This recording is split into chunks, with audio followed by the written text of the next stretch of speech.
कक्षा 10 त्रिकोणमिति का अनुप्रयोग। तो प्रश्न 20, 23, 25 में पूछा गया एक प्रकाश स्तंभ। तो प्रकाश स्तंभ बहुत ऊंचा सा होता है, उसके शिखर से देखने पर समुद्र में दो जहाजों के अवनमन कोण। तो समुद्र में दो जहाज चल रहे हैं, उनके अवनमन कोण दिए हुए हैं 30 और 45। जैसे ये पढ़ा तो हमको कन्फ्यूजन होगा कि प्रकाश स्तंभ अगर इस तरह से है, मान लीजिए, तो जहाज एक ये हुआ, एक ये हुआ। तो इस तरह से जहाज है कि प्रकाश स्तंभ हमारा ये है और जहाज हमारे एक ही तरफ है, एक ये एक ये। तो ये हमें कन्फ्यूजन होगा यहाँ पर कि जहाज कैसे है। तो वो कन्फ्यूजन ना हो उसके लिए अगर आगे भाषा पढ़ेंगे तो हमारा हो जाएगा यहाँ पर, यदि प्रकाश स्तंभ के एक ही ओर एक जहाज दूसरे के ठीक पीछे 50 मीटर की दूरी पर, यानी जहाज एक ही ओर है। तो ये भाषा पढ़ करके हमारा आगे क्लियर हो गया। तो एक प्रकाश स्तंभ है, मान लीजिए हमने ए बी जो है ये समुद्र का तल है। तो यहाँ पर दो जहाज हो गए, एक ये सी पर जहाज है और एक ये डी पर जहाज है। तो अवनमन कोण 30 और 45 है।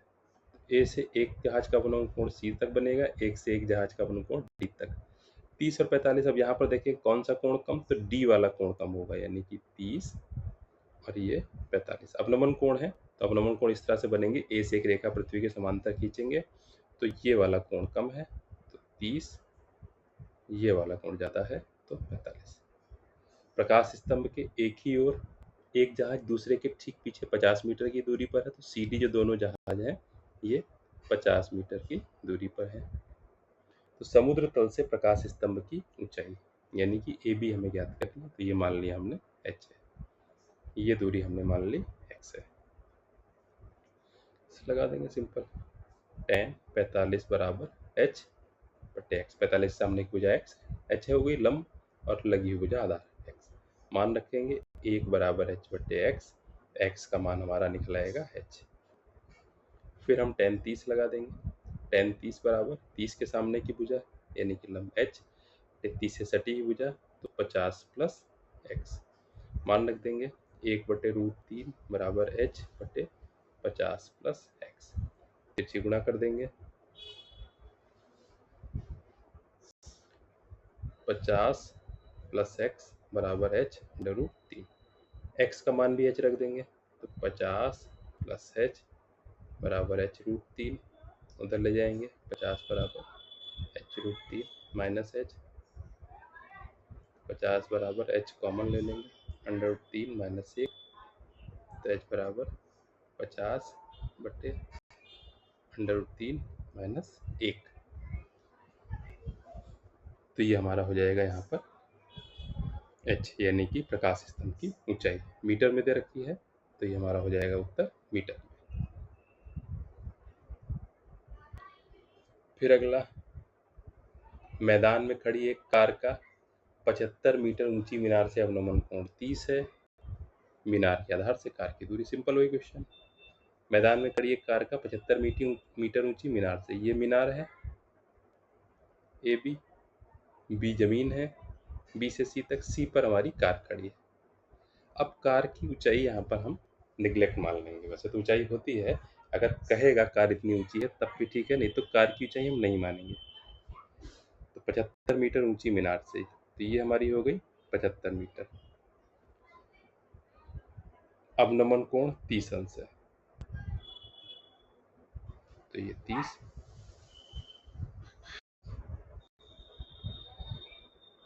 तो सी पर जो कोण है तो भी 30 हो जाएगा हमारा।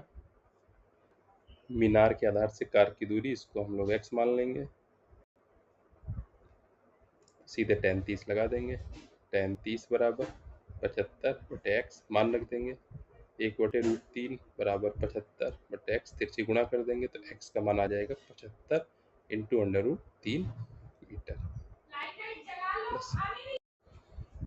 फिर यहाँ पर कह रहा है समान ऊंचाई के दो स्तंभ 100 मीटर चौड़ी सड़क के दोनों ओर स्थित है। तो इसको बना देंगे, यहाँ पर सड़क है और समान ऊंचाई के दो स्तंभ 100 मीटर चौड़ी सड़क के दोनों ओर स्थित है। तो ये सड़क हो गई, इसकी चौड़ाई हमारी हो गई यहाँ पर 100 मीटर ए और बी। तो एक ए बी सड़क है 100 मीटर चौड़ी और दो स्तंभ समान ऊंचाई के दोनों ओर स्थित है। एक ओर ये स्तंभ हो गया, दूसरी ओर भी हमारा ये स्तंभ हो गया, समान ऊंचाई के हैं। तो मान लीजिए इसका नाम डाल दिया सी और डी, तो समान ऊंचाई के हैं। सड़क पर स्थित किसी बिंदु से स्तंभों के शिखर के उन्नयन कोण 60 और 30 है। कोण अलग अलग हैं, किसी का भी कोण 60 मान लें, किसी का भी 30, तो जो पास में होगा उससे ज्यादा कोण बनेगा। मान लीजिए कि बिंदु है यहाँ पर ई, तो ये कोण हमारा 60 और ई से ही दूसरे वाले शिखर का उन्नयन कोण 30। स्तंभों के बीच बिंदु की स्थिति तथा प्रत्येक स्तंभ की ऊंचाई। स्तंभ की ऊंचाई मान ली, तो यहाँ पर हमने मान लिया कि स्तंभ की ऊंचाई ये h है, तो ये h हो गई। और ये बिंदु हमारा ई कहाँ पर है, तो इसके लिए हमने मान लिया कि इधर वाली दूरी x हो गई, तो इसलिए इधर वाली ये दूरी 100 माइनस x बचेगी। दोनों त्रिभुज में लगा देंगे हम tan 60, tan 60 बराबर h/x मान रख दिया, √3 बराबर h/x। तो यहाँ से हम किसी का भी मान निकाल लें, h का मान निकला √3 x, क्योंकि हमें दोनों चीज़ें ज्ञात करनी है। अब हम लोग लगा दें यहाँ पर tan 30 बराबर h/100 माइनस x। tan 30 का मान 1/√3 बराबर h/100 माइनस x, तिरछी गुणा कर देंगे यहाँ पर, तो h√3 बराबर 100 माइनस x। h का मान रखते हैं √3x यहाँ पर, √3x इंटू √3 बराबर 100 माइनस x।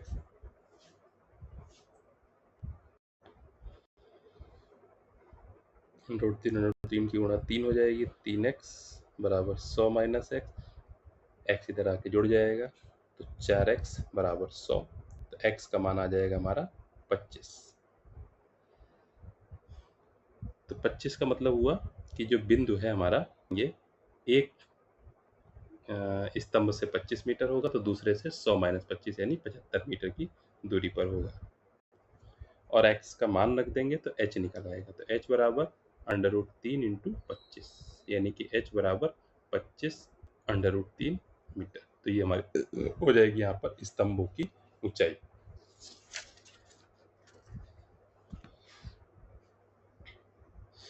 फिर हम लोग इसके प्रश्न देखते हैं। यहाँ पर भूमि के एक बिंदु से जो मीनार के पाद बिंदु से 30 मीटर की दूरी पर है, तो एक मीनार होगी, मान लीजिए ए बी, ये जमीन हो गई बी सी। तो भूमि के एक बिंदु से यानी सी से जो मीनार के पाद बिंदु से 30 मीटर की दूरी पर है, तो ये हमें डिस्टेंस दे रखी है 30 मीटर। मीनार के शिखर का उन्नयन कोण यानी कि सी से ए का उन्नयन कोण 30 अंश है। मीनार की ऊंचाई याद करनी है, मान लिया हमने मीनार की ऊंचाई h है, तो tan 30 बराबर h/30। tan 30 का मान रख दिया, 1/√3 बराबर h/30, तिरछी गुणा कर देंगे तो h बराबर 30/√3 मीटर। ये हमारी आ जाएगी यहाँ पर मीनार की ऊंचाई। तो बहुत आसान से प्रश्न है ये। फिर अगला है आंधी आने से एक पेड़ टूट जाता है और टूटा हुआ भाग इस तरह से मुड़ जाता है कि पेड़ का शिखर जमीन को छूने लगता है। तो मान लीजिए ए बी जमीन है, बी सी पेड़ का टूटा हुआ हिस्सा है, और सी के ऊपर का जो हिस्सा होगा एक तरीके से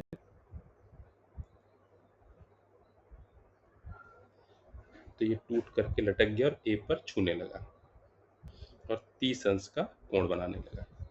पेड़ के पाद बिंदु यानी बी से जहां पेड़ का शिखर जमीन को छूता है यानी ए की दूरी 8 मीटर है। पेड़ की ऊंचाई, तो यहाँ पर ध्यान देंगे कि पेड़ की ऊंचाई हमारी बी सी और सी है, दोनों ही हिस्से पेड़ के हैं, तो इनको जोड़ करके निकलेगी। तो tan 30 लगा दें, tan 30 बराबर इसके सामने की भुजा बी सी बटे 8, मान रख दें 1/√3 बराबर बी सी बटे 8, तो बी सी हो जाएगा हमारा 8/√3। एक बार cos 30 लगा दें, क्योंकि आधार पता है और कर्ण निकालना है, तो cos 30 बराबर आधार बटे कर्ण 8 बटे AC। cos 30 का मान रख दें, √3/2 बराबर 8 बटे AC। तो यहाँ से AC का मान निकाल लें, तो AC बराबर 8 दूनी 16 बटे √3। दोनों को हम लोग जोड़ देंगे, AC और BC को, तो ये हमारी पेड़ की ऊंचाई निकलेगी। पेड़ की ऊंचाई जो है हमारी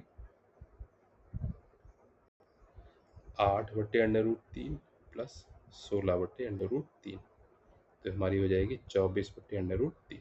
√3 से गुणा कर देंगे ऊपर नीचे, तो हमारा हो जाएगा 24 √3 बटे 3, 3 अट्ठे 24, तो हो जाएगा 8 √3 मीटर।